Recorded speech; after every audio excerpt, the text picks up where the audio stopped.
got some fantastic teachers here at RNC. They really know their stuff and have lots of experience between them in delivering specifically to visually impaired students. And the students that come here get a really great deal. So what we're aiming to do today is to provide a whole range of tips and techniques that teachers can take away with them and give their students a good deal too. Welcome everybody. I'm Rachel Seddon, Head of College here at RNC. We're delighted that you could join us. I hope that you get a lot out of today and that you go back to your own organisations full of enthusiasm and ideas. I'm doing 3 sessions. The first title is a general visual impairment awareness to try and give people some information about the different types of functional sight loss. The second session we're going to be talking about orientation, which is my passion because that is more important than anything, and mobility. And finally, we'll be discussing some simple and practical considerations to have in mind to make learning accessible in the classroom. Vision is such a dominant sense. It's hard for us, including visually impaired people with some vision, not to over-rely on it. Students will be expert in their own vision, but it's not useful really to ask them, what can you see? How much can you see? I was teaching in mainstream and I had a group of students with a visual impairment. I had never taught anybody with a visual impairment before. Quite frightening to start with. It involved a lot of work. I had had no training. I had to spend a lot of time in my evenings preparing resources, reading, researching and finding out information to enable me to provide the quality of education that they deserved. Just to give you an idea of about some of the statistics, about 2 million people in the UK have severe sight impairment, and of those, about 360,000 are actually registered as blind or partially sighted. Now, there's an important demography in that. 75% of people registered are over the age of 65. So the people you will be working with are a very small cohort. For each age bracket, there's fewer and fewer people who are registered blind or partially sighted. I'm going to send you some glasses that will simulate a central loss of vision. So that is, you've still got your peripheral vision, you can see probably to move around, but every time you look directly at something, you can't make it out. And of course, that central vision is our detailed vision, our what vision. So it's, what does this say? What's this text on my phone? What's that on the computer screen? Some students find that when they're in mainstream education, it's the right environment for them. But something that we often see here is that students who are bright and able to cope in A-level situations or level 3 situations struggle with the access of the curriculum. Accessing the curriculum is a difficulty for them. For me, I faced a lot of problems at GCSEs up until my exams, when I turned up to my exam, and I was faced with a print paper rather than a braille paper, and the diagrams weren't tactilely provided. I had quite often teachers not understanding, so one day I went to a teacher and I was like, oh, just so you know, I'm visually impaired, so I won't be able to see anything you put on the board. And she turned around and went, oh, that's okay, I've taught someone who's deaf before. And I was like, being VI and being deaf are completely different things. I was the first blind person in my school, first visually impaired person in my school, and they just never had to deal with someone with these specific needs. High school, I probably didn't get my full potential due to not really having much support, because it was only year 10, about halfway through year 10, that I actually got a TA and got the right equipment that would help me start to learn.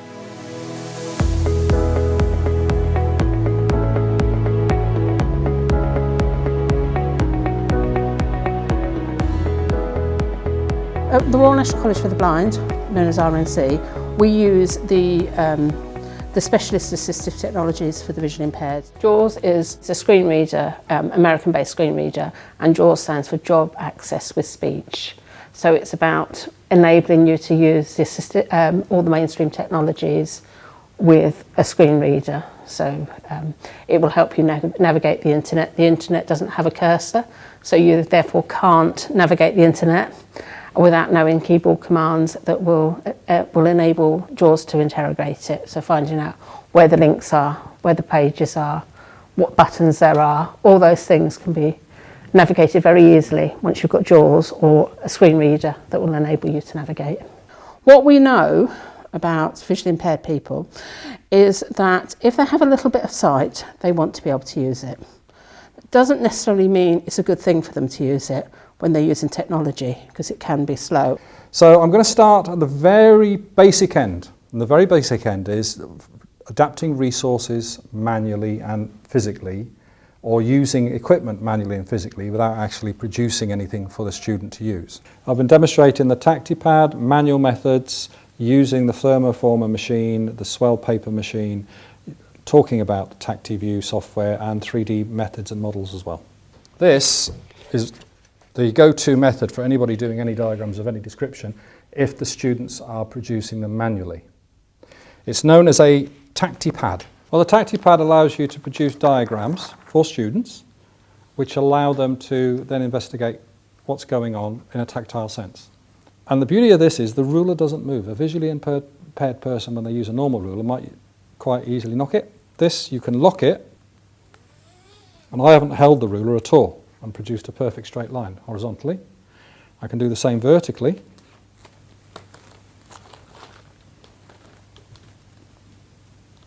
And lock it into the midpoint again.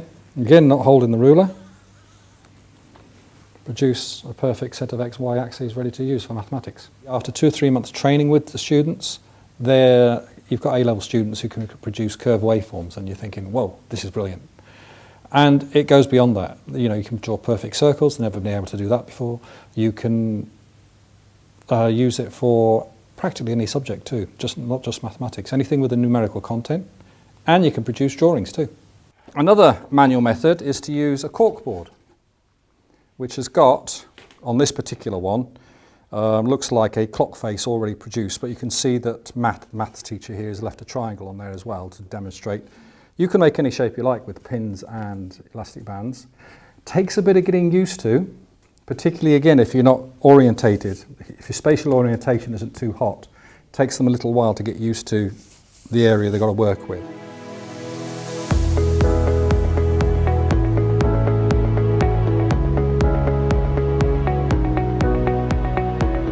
This is an example of one of our tactile aids, so this would be used when working with some of our students who have less useful vision.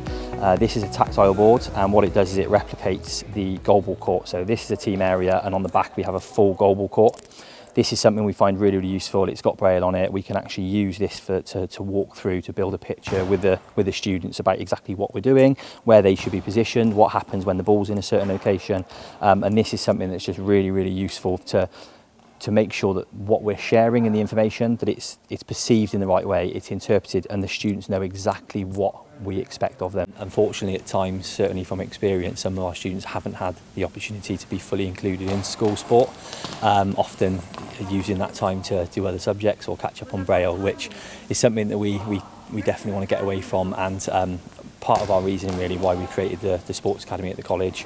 We want all of our students to have the opportunity to take part in sport. It's important to work with the students' strengths and skills that they'll already have. A good example of this is in the absence of eye contact, the VI student might be more prepared to sort of chip in and ask their question or make their contribution because they're not doing that shy waiting to catch the teacher's eye or the other student, or they can't see if somebody else has got their hand raised. So I've got nystagmus, which means my eyes constantly shake without me even realising. And so I have no peripheral vision, which is like the side vision. But I have central vision, although I can't see particularly far with the central vision. I really want to pass on the message to mainstream teachers that being visually impaired doesn't mean having no sight at all, and that enabling the visually impaired learner to be able to access their learning on an equal par isn't that hard. It's not rocket science. There's some really simple things you can do, ways you can behave that will be inclusive, and the rest of the class might start following that example as well. Imagine trying to access print information and you can't just reach into your bag and put your glasses on. That is a very typical experience for some of the young people that you will have in your classroom. So I'm just going to walk you around a tiny bit. That's lovely. You'll feel, I mean, you've seen this room, so you know quite a lot about it. Right then, just take you a few steps and then turn round. Right, and I'll now take you back to a seat. Right, I'm going to touch the seat. If you follow down my arm, and now you should be able to sit yourself down. If there's one small point I could make to a mainstream FE teacher who's feeling apprehensive about having a VI student in their classroom, is just remember that VI student's going to be feeling apprehensive. Learn together, talk to them about it, work out the best strategies together. Please talk to your student, because no two visually impaired students are the same. Everyone has their own requirements, level of sight. Some people have bad days and good days with their vision. So it's basically going and talking to them, understanding what they actually need and working with them. The main advice is to speak to the person and ask them what's best, and not just presume because you've taught somebody else with a visual impairment or you've taught someone else with another disability that they're going to be able to cope the same, because every single visual impairment, even if they've got exactly the same condition, everybody's different. And asking them what they need, a lot of the time, the tiniest adaptation would make such a difference. Things such as having brighter lighting to see your page easier, or even just having a computer with JAWS or something like that on it, could make a student go from not being able to work at all to suddenly being able to work nearly the same speed as the rest of the class. Talk to your students. Get them to tell you what they understand from the resources you're producing for them. Second tip, adapt the resources in a simple form. Don't overcomplicate it, so they can actually investigate a resource carefully. Third tip, find a resource that all your students can actually use. I would suggest the TactiPad.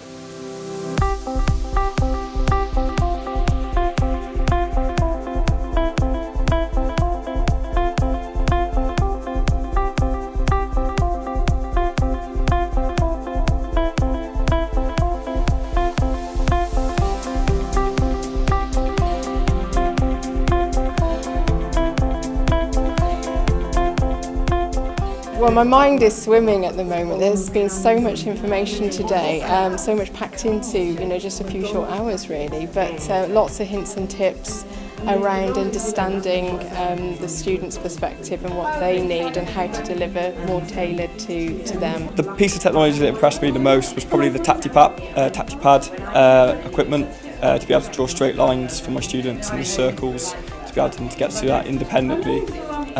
And accessibility as well, to be able to do it independently. I think the most impressive piece of technology that I really feel that we could use in our classroom would be the swirl paper, because I just think that it gives visually impaired students an extra opportunity. It levels the playing field, so to speak, in terms of accessibility. This is a really good start because you're getting to see firsthand some of the stuff that we've picked up today. But if you can get to this, come to RNC and maybe on an open day or something, then and get to see the stuff in action and learn how to guide and do all of those wonderful things, then yeah, that's kind of what I would suggest, is actually immerse yourself in an experience like this so that you can get that first-hand experience. It was really interesting to see, for me, the maths, the resources that the maths teacher was presenting, and all of the possibilities with the range from the Tacti, I think it was called the Tacti pad, through to the printing the graphs. So that was really interesting and not something that I'm familiar with. So it was good to see that firsthand today and be able to ask questions. Yeah, if you're new into teaching, new into lecturing, and you're going to be working with visually impaired students, I'd advise actually helping them with orientation in the classroom and their environment, talking to them about their visual impairment. They're the experts, and then go from there. They deserve the same education, provision of education, as all other students. There needs to be support given to those teachers working in mainstream so that they can provide that. We're very lucky here. We have a small cohort.